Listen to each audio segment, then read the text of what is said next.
제가 먼저 묵상한 말씀을 함께 나누도록 하겠습니다. 오늘은 대림절 제2주입니다.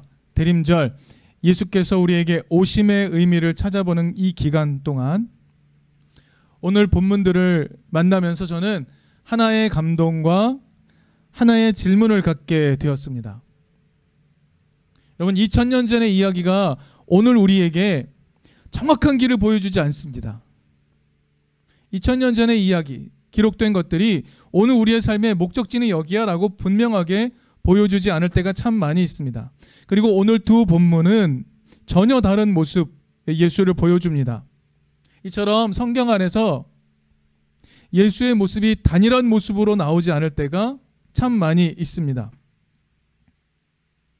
그러면 갈등이 일어나야 할까요? 오히려 그렇다기보다 오히려 다양한 삶의 모습에 알맞게 찾아오시는 하나님, 그 하나님의 모습을 통해서 우리는 새로운 위로를 발견할 수 있으면 좋겠습니다. 오늘 말씀을 함께 나누죠. 마태복음 4장, 오늘의 본문은요, 이 바로 앞에 세례 요한이 권력자들에게 잡히고 난 다음에 마치 예수께서 바통을 이어받듯이 예수께서 세례 요한의 메시지 그대로 전달하는 내용을 담고 있는 내용에 이어지는 내용입니다. 예수께서 세례 요한이 잡히고 난 다음에 회개하라, 하늘나라가 가까이 왔다라고 말씀을 하십니다. 세례 요한이 했던 이야기와 똑같습니다. 마치 이어달리기를 하듯이 이 메시지가 전달됩니다. 그런데 지도에도 나오듯이 우리가 조금 유심히 살펴보아야 할 게 있습니다. 세례 요한은요, 회개하라, 하나님 나라가 가까이 왔다라는 메시지를 어디에서 전달했을까요? 남쪽 유대 지역에서 전달했습니다.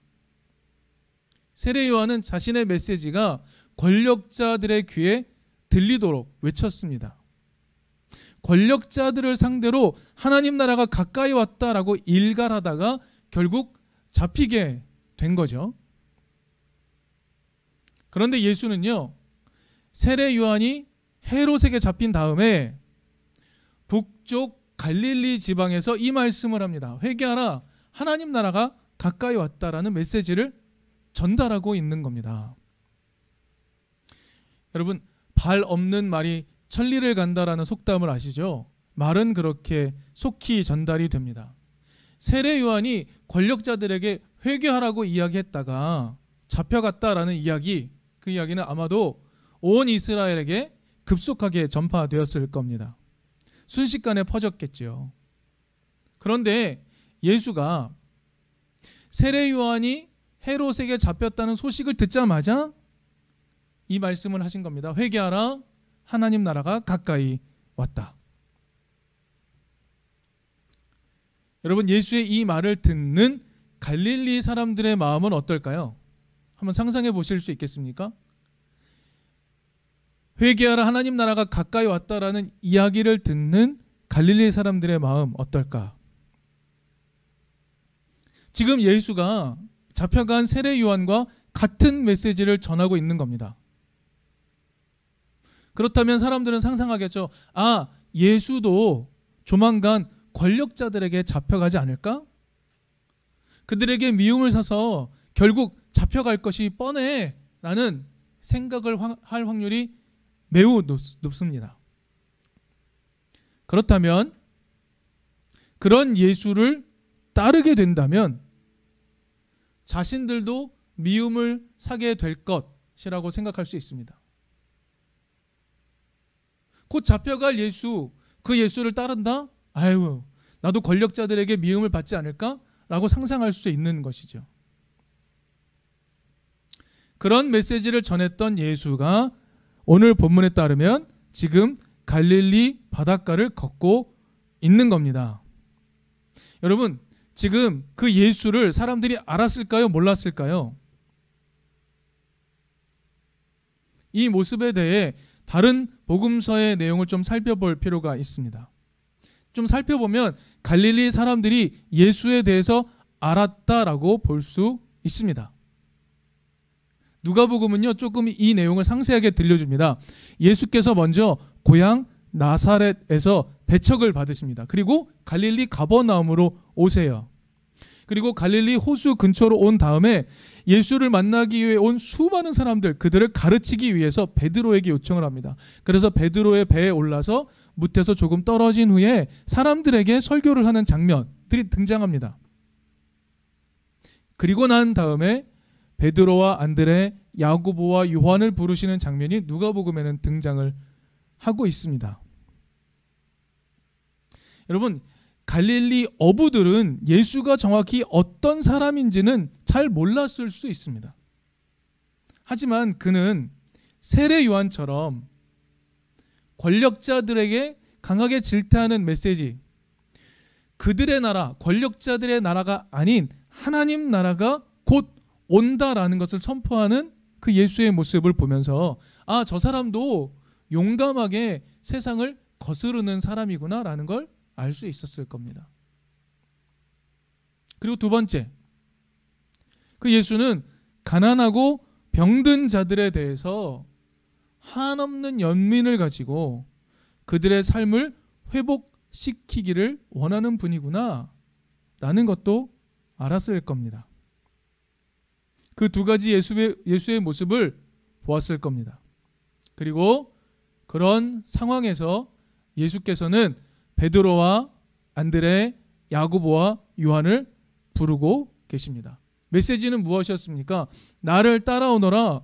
나는 너희를 사람을 낚는 어부로 삼겠다라고 부르십니다. 이 메시지가 무슨 의미입니까? 무슨 의미가 담겨 있을까요? 베드로와 안드레, 야고보, 요한은 이 메시지에 곧바로 반응합니다. 오늘 본문을 보면 아버지까지 버려두고 자신의 재산을 다 버려두고 예수를 따르기 시작합니다. 여러분, 이 장면 우리가 묵상한 묵상집에서 잘 해설해 주고 있습니다. 여러분, 이 사건에서 예수의 오심은 어떤 모습입니까?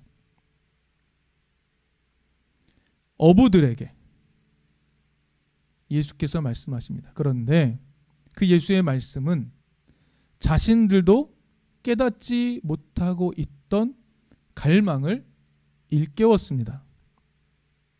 여러분, 고기를 낚는 것에 있어서 그들은 전문가입니다. 그런데 예수께서 전문 분야인 그 길이 아니라 예수께서 다른 길로 부르고 계십니다. 그런데 그들은 매우 신속하게 반응했다고 성경은 기록하고 있습니다. 어찌 보면 자신도 모르는 새에 반응하고 있었을 줄도 모릅니다. 여러분, 지금 내가 아는 것, 먹고 사는 방법, 생존을 위해 내가 아는 이 방법 매우 중요합니다. 이것을 해야만 내가 살아갈 수 있는 겁니다. 그러나 그들 안에는 다른 갈망이 있었던 것이죠.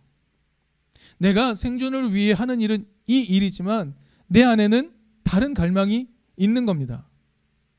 표현할 수 없었어요. 어찌 보면 그것이 무엇인지 몰랐을 수도 있습니다. 때로는 그것을 의도적으로 표현하지 않았을 수도 있습니다.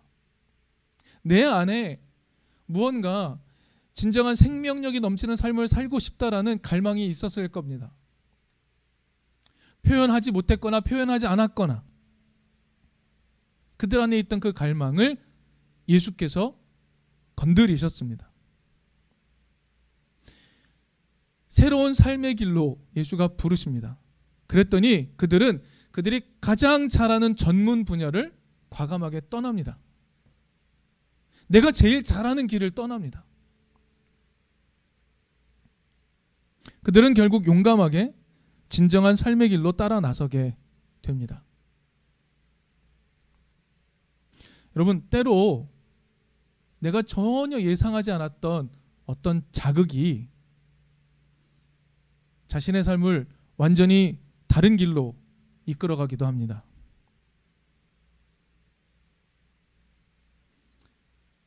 어떤 공연을 보았는데 그 공연을 보고 나서 갑자기 내가 배우가 되어야 되겠다라고 생각하는 사람 이야기도 우리가 간혹 듣습니다. 어디 아프리카에 여행을 갔는데 그곳에서 내 인생을 걸어야겠다라고 인생의 항로가 완전히 바뀐 사람들의 이야기도 있습니다. 우리 공동체에도 있습니다. 삶의 길이 완전히 바뀌어버리는 사람들이 있지 않습니까? 전혀 예상하지 못했던 순간에 기대하지 않았던 어떤 자극이 나의 삶을 완전히 다른 길로 이끌어가기도 합니다. 때로는 어떤 부르심이, 어떤 요청이 나에게 들려올 때 정말 아무런 이유도 없이 완전하게 반응하게 될 때도 있습니다. 바로 이 본문이 오늘 그런 모습을 보여주고 있습니다. 예수는 지금 제자들에게 어떻게 인식이 되어 있습니까? 권력자들에게 용감히 맞서는 분, 그리고 연약한 자에게 따뜻한 연민을 베푸는 분으로 인식이 되고 있는데 그가 와서 사람들을 부르십니다. 그러자 어부들이 반응합니다. 여러분, 이제 우리가 좀 더 상상해 보죠. 그 이유가 무엇이겠습니까? 그들 안에 우리가 전혀 매력적이지 않고 전혀 이상하게 들리는 부르심인데, 사람을 낚는 어부가 되겠다고 하는데 그 부르심이 그들 안에 있던 그 무엇에 정확하게 꽂힌 겁니다. 저는 그것을 우리 안에 있는 하나님의 형상이라고 생각합니다. 우리 안 깊은 곳에 진정한 삶의 길을 갈망하는 그 하나님의 형상, 진정한 생명을 갈망하는 그 하나님의 형상이 존재하기 때문에 우리가 예수의 길에 투신하게 되는 건 아닐까요? 2000년 전에 어부들이 제자의 길로 투신하게 된 것이 아닐까 하는 생각을 하게 됩니다. 오늘 본문에서 말하는 예수의 오심은 그렇습니다.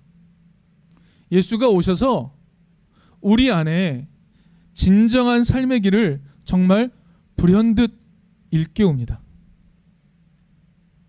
중요한 것은 우리가 먼저 그분을 찾아내지 않았다는 것에 있습니다. 우리가 예수를 찾아내지 않아도 예수께서 우리에게 오셔서 우리의 삶의 진정한 길을 불현듯 일깨우십니다. 여러분, 오늘 우리는요, 생존이라는 그 길에 묶여 있습니다. 우리의 손과 발이 다 묶여 있습니다. 이 삶의 자리를 조금 더 떠날 수 없습니다. 어부들이 삶의 자리를 조금 더 떠날 수 없었듯이 우리도 떠날 수 없습니다. 그런데 예수께서 오셔서 나보다 나를 더 잘 아시는 하나님의 음성을 들려주십니다. 그리고 우리를 부르시죠. 그런데 그 음성을 듣는 순간 내 안에 미처 깨닫지 못했던, 때로는 나 스스로 부인했던 그 진정한 삶의 길, 그 길을 따라가야겠다라는 갈망이 우리를 일깨우는 겁니다. 예수는 그런 초청을 하기 위해 우리에게 오셨습니다. 다시 한번 고민해 봅시다. 우리가 먼저 찾아낸 것이 아닙니다. 예수께서 여러분의 삶 가운데 불현듯 찾아오셔서 우리를 부르실 겁니다. 그 기적과 같은 새로운 삶의 길을 여신 분, 바로 예수 그리스도이십니다. 그리고 대림절 기간은 바로 그런 분을, 그런 예수를 기다리는 기간인 것이죠. 그런데 오늘 저에게 하나의 질문을 던져주는 본문은 마태복음 15장의 본문이었습니다. 여러분, 마태복음 15장은 조금 다른 예수의 모습을 보여줍니다. 오늘 마태복음 15장 우리가 32절과 39절을 읽었지만 그 앞에 30절에는 이런 내용이 나옵니다. 많은 무리가 예수 앞에 와 있습니다. 걷지 못하는 사람, 지체를 잃은 사람, 눈먼 사람, 말 못하는 사람, 그 밖에 아픈 사람 많이 예수께 나왔습니다. 그리고 예수는 그들을 고쳐주셨습니다. 31절은 그들이 나았고 하나님께 영광을 돌렸다라고 기록이 되어 있습니다. 그리고 32절이 시작이 됩니다. 지금 예수의 말씀에 따르면 그들이 예수와 사흘이나 같이 있으면서 병 고침을 얻었습니다. 그런데 지금 먹을 것이 없는 상태입니다. 이런 상태에서 예수 안에는 결심이 있었습니다. 무슨 결심일까요? 예수는 지금 그들을 돌려보낼 작정을 하고 계십니다. 예수의 목적은 그들을 돌려보내는 것입니다. 그런데 다만 그들이 가는 동안에 굶주림으로 인해 쓰러질까 봐 걱정하고 계시는 겁니다. 말씀을 잘 따라가 보면 그렇습니다. 예수는 그들을 고치셨지만 결국에는 그들을 돌려보내는 것이 목적이었습니다. 그래서 오늘 본문에 32절과 39절 사이에 이런 이야기가 나옵니다. 빵 7개와 물고기들. 우리는 이것을 소위 칠병이여 이렇게 불렀습니다. 그것으로 남자만 4,000명을 먹이는 사건이 벌어집니다. 그리고 39절을 보면 예수께서 마침내 그 무리를 헤쳐 보내십니다. 여기서 중요한 것은 헤쳐 보내다라는 단어의 뜻입니다. 이 뜻이 무엇이냐면요, 무엇인가로부터 풀어주다, 무엇으로부터 구해내다, 억압당한 거로부터 해방시키다라는 의미를 가지고 있습니다. 저한테 매우 중요한 발견이었습니다. 더 이상 예수를 따라다니지 않고 오히려 예수를 떠나도록 하는 것이 무리들에게 해방이 된다고 설명하고 있는 겁니다. 그들은 예수와 결별해야 진짜 해방을 맛볼 수 있다라는 의미를 담고 있는 것입니다. 여러분, 이 사건 이전에 똑같은 사건이 14장에 먼저 기록이 되어 있습니다. 우리가 잘 아는 것 무엇입니까? 빵 5개, 물고기 2마리, 오병이어 사건입니다. 남자만 5,000명을 먹인 사건입니다. 여기서도 예수는 똑같이 행동했다고 기록이 되어 있습니다. 예수는 그들을 헤쳐 보내기를 원하셨습니다. 다만 그들에게 먹을 것이 없으므로 먹을 것을 주고 그들이 먹은 다음에 예수의 목적은 그들을 헤쳐 보내는 것이었습니다. 그들에게는 예수를 떠나는 것, 예수로부터 떠나가는 것이 해방이었습니다. 여러분, 어떻게 예수를 떠나는 게 해방의 경험이 될까요? 어떻게 예수와의 결별이 묶인 것에서부터 풀려나는 경험이 되는 것일까요?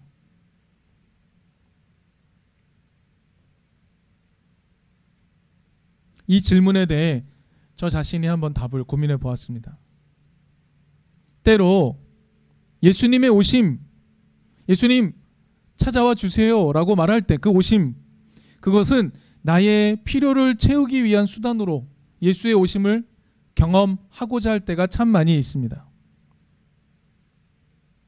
그런 마음일 때 예수는 우리를 헤쳐 보내려 하시지 않을까요? 내 욕망을, 내 필요를 채워주는 예수의 오심을 기다리고 있다면 오히려 그분의 부재를 경험하는 것이 우리에게 해방의 경험이 될 수도 있는 겁니다.